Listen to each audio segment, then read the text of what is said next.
آپ قرآن پر چلیں، حدیث پڑھیں، بس باقی یہ بزرگوں کی اور ان لوگوں کی کیا حیثیت ہے معاذ اللہ۔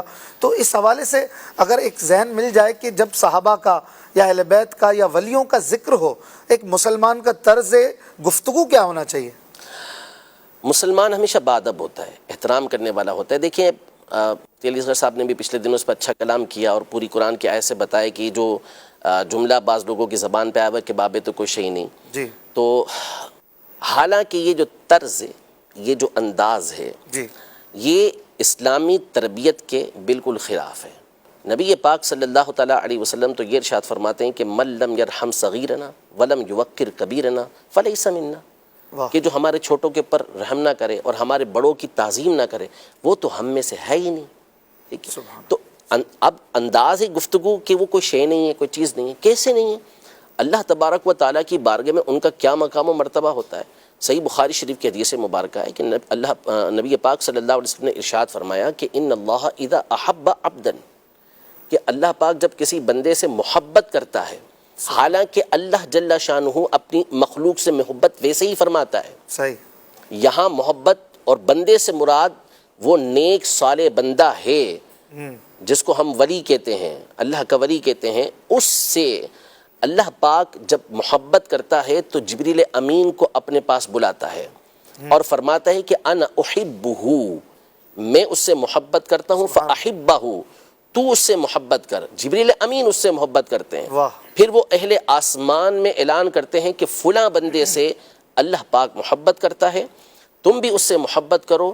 آسمان والے اس سے محبت کرتے ہیں، ثم یودع له القبول فی الارض، پھر اس کے بعد جو زمین والے ہوتے ہیں ان کے دل کے اندر، ان کے دل میں اس بندے کی مقبولیت کو رکھ دیا جاتا ہے۔ سبحان اللہ، یعنی کون سے لوگ جو نیک صالح اللہ کے بندے ہوتے ہیں، جو دین کی طرف راغب ہوتے ہیں، ان کے دلوں کے اندر ان کی محبت رکھ دی جاتی ہے۔ تو وہ کون ہیں؟ اللہ کے نبی، اللہ کے اولیاء ہیں، ٹھیک ہے، صحابہ ہیں، اہل بیت اطہار ہیں۔ تو یہ ان کا طرز عمل، ان کا طریقہ کار ہوا کرتا تھا۔ تو یہ جو ادب اور احترام کا جو طریقہ کار ہے، یہ اسلاف سے نبی پاک صلی اللہ تعالیٰ علیہ وسلم کی تعلیمات اسلاف نے لی اور آگے چلاتے ہوئے آئے ہیں۔ جی، ہمیشہ احترام کے ساتھ ہمارے یہاں بزرگوں کا یہ نام لیا جاتا رہا، چاہے وہ صحابہ کرام علیہم رضوان ہوں، اہل بیت اطہار ہوں، اولیاء ہوں، شہداء ہوں، ان کا نام ہمیشہ ادب اور احترام کے ساتھ لیتے ہیں۔ یہ تو اصول ہے، ضابطہ ہے۔ قرآن مجید فرقان حمید میں اللہ جل شانہ نے والدین کے لیے یہ فرمایا کہ اگر وہ بڑھاپے میں سے وہ دونوں پہنچ جائے، ان میں سے کوئی ایک بڑھاپے کو پہنچ جائے، فلا تقل لہما اف، انہیں اف نہ کہو۔ جی، اف کا کلمہ کہا گیا کہ اف نہ کہو، تو علماء نے اس مقام پر، مفسرین نے اس مقام پہ لکھا کہ اف یہ سب سے ہلکا کلمہ ہے کہ جو بندے کو تکلیف کے وقت نکلتا ہے، اچھا، ٹھیک ہے۔ تو ان کے ادب اور احترام کے پیش نظر ان کو اف کا کلمہ نہ کہو، ٹھیک ہے۔ اس پر پھر مفسرین نے لکھا کہ اگر کسی مقام پر اف کا کلمہ یہ تعظیم کے لیے استعمال ہوتا ہو، یعنی کسی کو ہم رسپیکٹ دینا چاہیں، تعظیم دینا چاہیں، اور اس مقام پر اف استعمال ہوتا ہو کسی زبان کے اندر، لینگویج کے اندر، تو وہاں پر اف کہنا منع نہیں ہوگا۔ وجہ کیا ہے؟ وجہ یہ ہے کہ یہاں جو منع کرنے کی بیسک بنیادی وجہ تھی وہ یہ تھی کہ اس سے ان کو تکلیف ہوتی ہے، اذیت ہوتی ہے کہ ہماری اولاد نے ہمارے سامنے اف بھی کیسے کیا، ٹھیک ہے۔ تو یہ ایک مثال کے طور پر مثال میں نے بیان کیا۔ دوسری بات دیکھیں، اب الفاظ اس طرح کے استعمال کرنا، تو اگر کوئی اپنی ماں کو کل سے یہ کہنے لگے کہ یہ میرے باپ کی بیوی ہے، تو حقیقت تو بیان کی نا، لیکن کوئی بھی نہیں کہنا درست ہوگا؟ بالکل درست نہیں ہوگا۔ تو جو طریقہ کار ہوتا ہے، اب صحابہ کے بارے میں اس طرح کا لفظ استعمال کرنا، جملہ استعمال کرنا، یہ تعلیم کے خلاف ہے۔ اور اللہ کی بارگاہ میں ان کا مقام، ایک تو یہ حدیث پاک میں نے آپ کے سامنے بیان کی، اور پھر اس کے بعد جو بخاری شریف کی مشہور و معروف حدیث مبارکہ، حدیث قدسی، اس کو دیکھیں تو اللہ کی بارگاہ میں ان اولیاء کا مقام ظاہر ہوتا ہے۔ ارشاد فرمایا من عاد لی ولیا فقد آذنتہ بالحرب، جو میرے کسی ولی سے عداوت رکھتا ہے تو میں اس کو جنگ کا اعلان دیتا ہوں۔ آگے ان کا مقام و مرتبہ دیکھیں کہ آپ کہہ رہے ہیں نا قرآن و سنت پر عمل کرے، تو یہ قرآن و سنت پر ہی عمل کر رہے ہیں۔ وہ اللہ تبارک و تعالیٰ ارشاد فرماتا ہے کہ جس بندہ میرا قرب فرائض سے سب سے زیادہ حاصل کرتا ہے، یعنی جن چیزوں کو میں نے اس کے اوپر فرض کیا ہے ان کی ادائیگی سے سب سے زیادہ میرا قرب وہ حاصل کرتا ہے، اس کے بعد وہ ہمیشہ نوافل پڑھتا رہتا ہے، حتی احببتہ، یہاں تک کہ میں اس کو اپنا محبوب بنا لیتا ہوں، اس کو اپنا پسندیدہ بنا لیتا ہوں، اور جب میں اس کو اپنا پسندیدہ بنا لیتا ہوں تو میں اس کے کان بن جاتا ہوں. واہ. وَكُنْتُ سَمْعَهُ الَّذِي يَسْمَعُ بِهِ، سبحان کہ اس کے کان بن جاتا ہوں جس کے ذریعے وہ سنتا ہے، میں اس کی آنکھ بن جاتا ہوں جس کے ذریعے وہ دیکھتا ہے، میں اس کے ہاتھ بن جاتا ہوں جس کے ذریعے وہ پکڑتا ہے، میں اس کے پاؤں بن جاتا ہوں جس کے ذریعے وہ چلتا ہے. اب اس کی تفسیریں مختلف ہیں کہ اس کا معنی کیا بنتا ہے، لیکن آپ اللہ کی بارگاہ میں ان کا مقام دیکھیں، ان کا مرتبہ دیکھیں کہ اللہ تبارک و تعالیٰ کیا ارشاد فرما رہا ہے کہ میرے اولیاء سے عداوت کا نتیجہ یہ نکلے گا.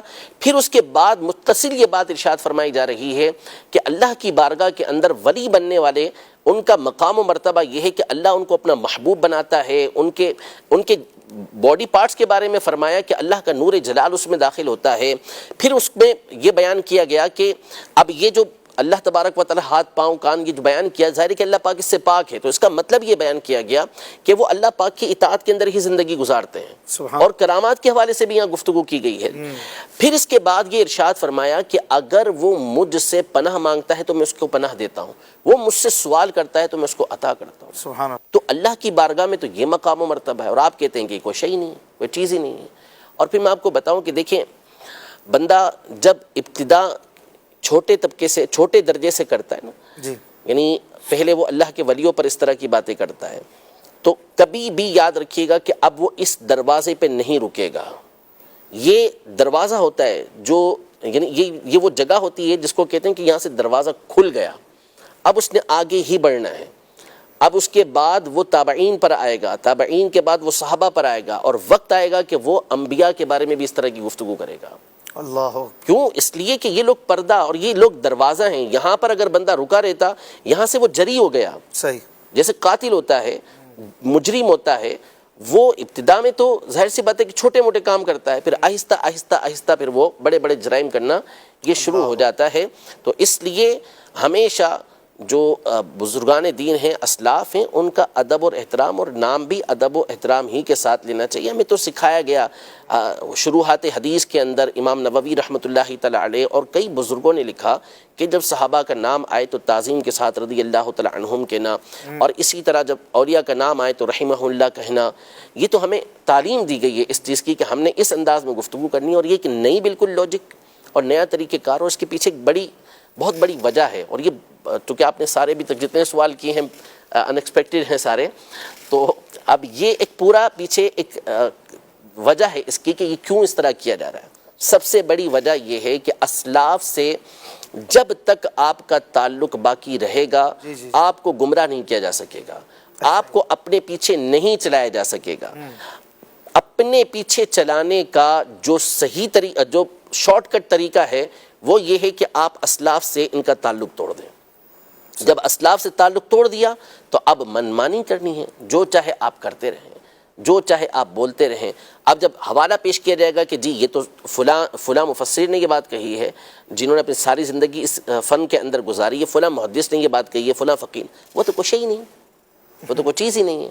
تو اس کا مطلب تو یہ ہوا نا کہ آپ نے تو تمام کو بے وقعت کر دیا کہ نہیں، ان کی وقعت ہوگی تو امت ان کی بات مانے گی. اور یہ وہ لوگ تھے کہ جو سلسلہ در سلسلہ ہمیں نبی پاک صلی اللہ تعالیٰ علیہ وسلم تک پہنچا رہے تھے، لیکن انہوں نے وہ جو کڑی آ رہی تھی اس سے کاٹ دیا کہ نہیں ڈائریکٹ ہمارا راستہ، حالانکہ یہ امت کے طریقہ کار کے خلاف ہے. اور ہمیشہ آپ دیکھ لیں کبھی بھی یہ توہین والا انداز آپ کو امت کے اندر جو نیک سارے لوگ ہیں کبھی ان کے اندر نہیں ملے گا. ٹھیک ہے، اب یہ پچھلے 1400 سالوں میں اس طرح ہمیں اچھے لوگوں میں، صالحین میں نہیں ملتا. بالکل نہیں ملتا. لگتا ہے جیسے کہ آج کوئی آیا اور وہ کہتا ہے پچھلے سارے غلط تھے، میں ہی صحیح ہوں. تو پھر وہی غلط ہوا نا، وہی غلط ہوا. امت تو غلط نہیں ہو سکتی. تو قرآن مجید فرقان حمید میں واضح طور پر ارشاد فرما دیا کہ جو شخص بھی مسلمانوں کے علاوہ کوئی اور راستہ تلاش کرے تو ہم کو اس کو اسی کی طرف پھیر دیں گے، نولیہ ما تولی، جس طرف وہ پھر رہا ہے ہم اسی طرف اس کو پھیر دیں گے اور اس کو جہنم کے اندر داخل کریں گے، اور جہنم بڑا ہی برا ٹھکانہ ہے. تو مسلمانوں کا راستہ اختیار کرنے کا حکم دیا گیا. اور جیسا کہ مفتی صاحب نے بھی بیان کیا اس دن کہ صراط الذین انعمت علیہم، یہ تو آپ جب تک صراط الذین انعمت علیہم انعام یافتہ بندوں کا ذکر نہ کریں اس وقت تک تو آپ کی نماز ہی پوری نہیں ہوتی. اور پھر اس کے بعد جب التحیات کے اندر اب آتے ہیں تو السلام علینا وعلی عباد اللہ الصالحین، صالحین کا مطلب ہی اولیاء ہوتا ہے، نیک لوگ ہوتے ہیں، تو ان کے لیے آپ کا دعا کرنا ضروری ہوتا ہے۔ تو ہمیں تو یہ تعلیم و تربیت دی جا رہی ہے کہ ہم ان کے لیے دعائیں کریں، ہم ان کے طریقہ کار کو اختیار کریں، اور ہمیشہ سے مسلمان یہ طریقہ کار اختیار کرتے ہوئے آ رہے ہیں۔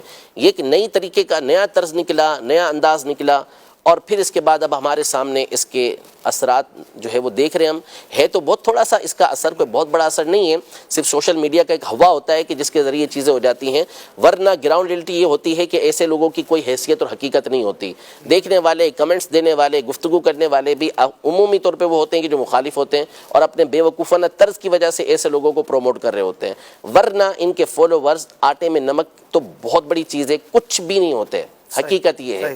تو اصل یہ ہے کہ ہمیشہ سے مسلمان یہ صحابہ سے، اہل بیت سے، اپنے اسلاف سے متصل رہے ہیں، ان کے ساتھ جڑے ہوئے رہے ہیں، اور انشاءاللہ قیامت تک یہ سلسلہ چلتا رہے گا۔ اس طرح کے لوگ آتے جاتے یہ ہمیشہ رہے ہیں، اور علماء ان کا اچھی انداز میں رد کرتے ہی رہے ہیں۔